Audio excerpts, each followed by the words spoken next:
ইরানের পাল্টা হামলায় নাকানি চুবানি খাচ্ছে ইসরায়েল। ইরানের অত্যাধুনিক মিসাইলের আঘাতে গাজার মতো অবস্থায় পরিণত হয়েছে তেল আবিব।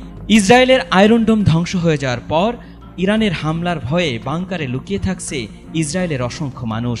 নেতানিয়াহু যখন ট্রাম্পকে দিয়ে তেহরানে হামলা করেও ইরানকে থামাতে পারছেন না, ঠিক সেই সময় খামেনির কাছে নত হয়ে যুদ্ধ বন্ধের প্রস্তাব পাঠিয়েছেন তিনি। তবে এই প্রস্তাব সরাসরি নাকচ করে কঠোর হুঁশিয়ারি দিয়েছেন ইরানের সর্বোচ্চ নেতা আয়াতুল্লাহ আলী খামেনি। ইসরায়েল যে সময় যুদ্ধ বন্ধের প্রস্তাব দিচ্ছেন, ঠিক সে সময় রাশিয়ার প্রেসিডেন্ট ভ্লাদিমির পুতিন প্রকাশ্যেই ইরানের পাশে থাকার ঘোষণা দিয়েছেন। আর পুতিনের এই ঘোষণার পরই মধ্যপ্রাচ্যের মার্কিন ঘাঁটিতে হামলার ঘটনা ঘটেছে। তবে কি ইরান রাশিয়াকে নিয়ে যুক্তরাষ্ট্রকেও কঠোর শাস্তি দিতে চায়, নাকি ইসরায়েলকে চিরতরে ধ্বংস করে দিতে চায় তেহরান?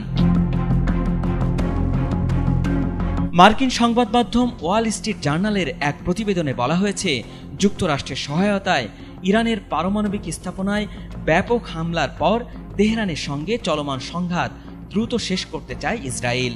এই লক্ষ্যে যুক্তরাষ্ট্র তার আরব মিত্রদের মাধ্যমে ইরানের কাছে যুদ্ধ বন্ধের বার্তা পৌঁছে দিয়েছে।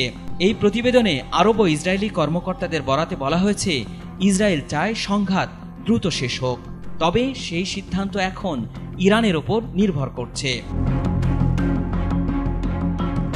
ইসরায়েলের টেলিভিশন চ্যানেল 12 জানিয়েছে, অপারেশন রাইজিং লায়ন নামের সামরিক অভিযানের মাধ্যমে ইরানকে পারমাণবিক ও ব্যালিস্টিক ক্ষেপণাস্ত্র হুমকি থেকে মুক্ত করার পরিকল্পনা করছে তেল আবিব। ইসরায়েল মনে করছে তারা খুব শীঘ্রই তাদের কৌশলগত সামরিক লক্ষ্য অর্জন করতে পারবে। আরব দেশগুলোর কর্মকর্তারা ওয়াল স্ট্রিট জার্নালকে জানিয়েছেন, ইসরায়েল এই অভিযান শেষ করতে প্রস্তুত। তবে ইরান এখনই যুদ্ধ থামাতে রাজি নয়। যতক্ষণ না তারা যুক্তরাষ্ট্রের হামলার সম্পূর্ণ জবাব দিতে পারছে, ততক্ষণ তেহরান যুদ্ধ চালিয়ে যেতে চায়।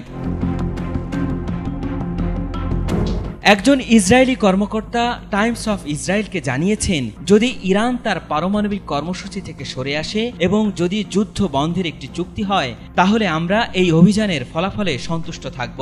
চ্যানেল 12-এর একটি প্রতিবেদনে জানানো হয়েছে, অভিযান বন্ধের দুটি পথ খোলা আছে। একটি হচ্ছে ইসরায়েল ঘোষণা করতে পারে যে তারা তাদের লক্ষ্য অর্জন করেছে এবং ইরান হামলা বন্ধ করেছে, অথবা উভয় পক্ষ যুদ্ধবিরতিতে সম্মত হয়েছে বলে যুক্তরাষ্ট্র আনুষ্ঠানিক ঘোষণা দিতে পারে।